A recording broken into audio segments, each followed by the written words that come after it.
আসসালামু আলাইকুম barrister mister M Q Hasan. ওয়ালাইকুম আসসালাম। এপ্রিল 2025 থেকে বেনিফিটের উপরে নতুন কি কি চেঞ্জেস এসেছে? আজকে 7th অফ এপ্রিল, মানডে 2025। তো আজকে আমি আপডেটটা দিচ্ছি বেনিফিটের উপরে কি কি চেঞ্জ এসেছে এবং কি কি চেঞ্জ আসছে। ইউনিভার্সাল ক্রেডিট এবং যে আদার বেনিফিট আছে ইনক্লুডিং পিআইপি, এটার উপরে অলরেডি চেঞ্জ আসছে এবং ইনক্রিজ হয়েছে। সেটা হচ্ছে যে 1.7%, এবং এটার যে পেমেন্ট ইনক্রিজ হয়েছে সেই ইনক্রিজ পেমেন্টটা মূলত ডিস্ট্রিবিউটেড অলরেডি শুরু হয়ে গেছে। সেটা হচ্ছে যে ফ্রম এপ্রিল 7th 2025 থেকে, তার মানে আজকে থেকে। আর এই যে ইনক্রিজের কারণ হিসাবে বলা হয়েছে যে ইনফ্লেশন অ্যাডজাস্টমেন্ট, কারণ এই ইনক্রিজটা রিফ্লেক্ট করবে 1.7% ইনফ্লেশন রেট, যেটা রেকর্ডেড হয়েছে ইন সেপ্টেম্বর 2024-এ। আর এটির পরিপ্রেক্ষিতে weekly payment for universal credit এটা হ্যাজ রাইজেন, যেটা ফ্রম 81.90 পেন্স টু 83.30 পেন্স। তার মানে এই মুহূর্তে আছে 81 pound 90 pence, এটা বেড়ে হবে 83.30 পেন্স। আর পিআইপি রেট এটা ইনক্রিজ হবে, এবং এটা ম্যাক্সিমাম 110 pound 40 pence হবে ফর দ্য ডেইলি লিভিং কম্পোনেন্টের ক্ষেত্রে। আর মোবাইল কম্পোনেন্টের ক্ষেত্রে হবে 77.05 পেন্স। আর লিগ্যাসি বেনিফিটের ক্লোজারের ব্যাপারে একটা আপডেট আছে, সেটা হচ্ছে যে ট্যাক্স ক্রেডিট সার্ভিস এটা মূলত ক্লোজড হয়ে গেছে on 5th April 2025-এ।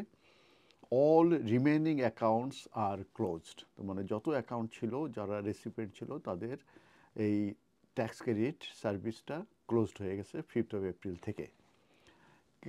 Carer অ্যালাউন্সের threshold সম্পর্কে একটা চেঞ্জ মূলত হতে যাচ্ছে। আমরা জানি যে এই কেয়ারার অ্যালাউন্স পেতে গেলে একটি ইনকাম থ্রেশহোল্ড আছে। সো সেই ক্যারিয়ার অ্যালাউন্সের যে ইনকাম থ্রেশহোল্ড সেটা মূলত ইনক্রিজ হতে যাচ্ছে। এই মুহূর্তে আছে 151 পাউন্ড পেলে মূলত, তার নিচে পেলে মূলত তারা এলিজেবল হয় ক্যারিয়ার অ্যালাউন্সের ক্ষেত্রে, এবং এর উপরে গেলে তারা এলিজেবল হয় না। অতএব এটা ইনক্রিজ হতে যাচ্ছে ফ্রম 151 পাউন্ড টু 196 পাউন্ড। তার মানে এটা যখন ইমপ্লিকেশন হবে তখন তাদেরকে ইনকাম 196 পাউন্ডের নিচে হতে হবে।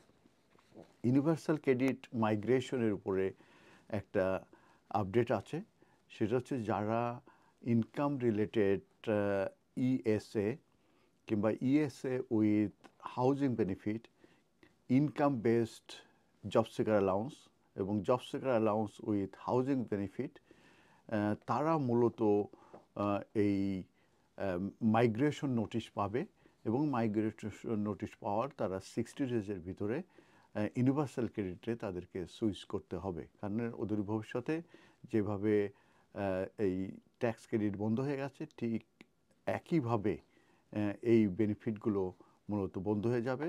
অতএব যারা মাইগ্রেশন নোটিশ পাবে ইউনিভার্সাল ক্রেডিটে সুইচ করার জন্য, তারা অবশ্যই সেটা কমপ্লায়েন্স করবে এবং সেটা কমপ্লিট করে পাঠাবে কিংবা অ্যাকাউন্ট খুলবে, তা নাহলে তাদের এই বেনিফিটগুলো বন্ধ হয়ে যাবে।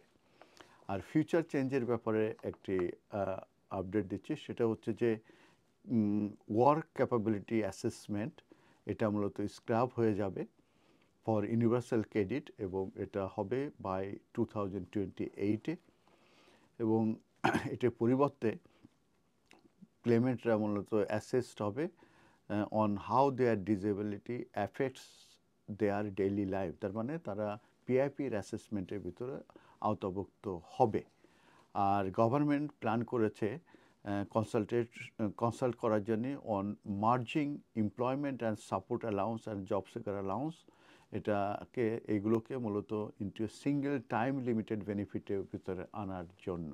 ধন্যবাদ।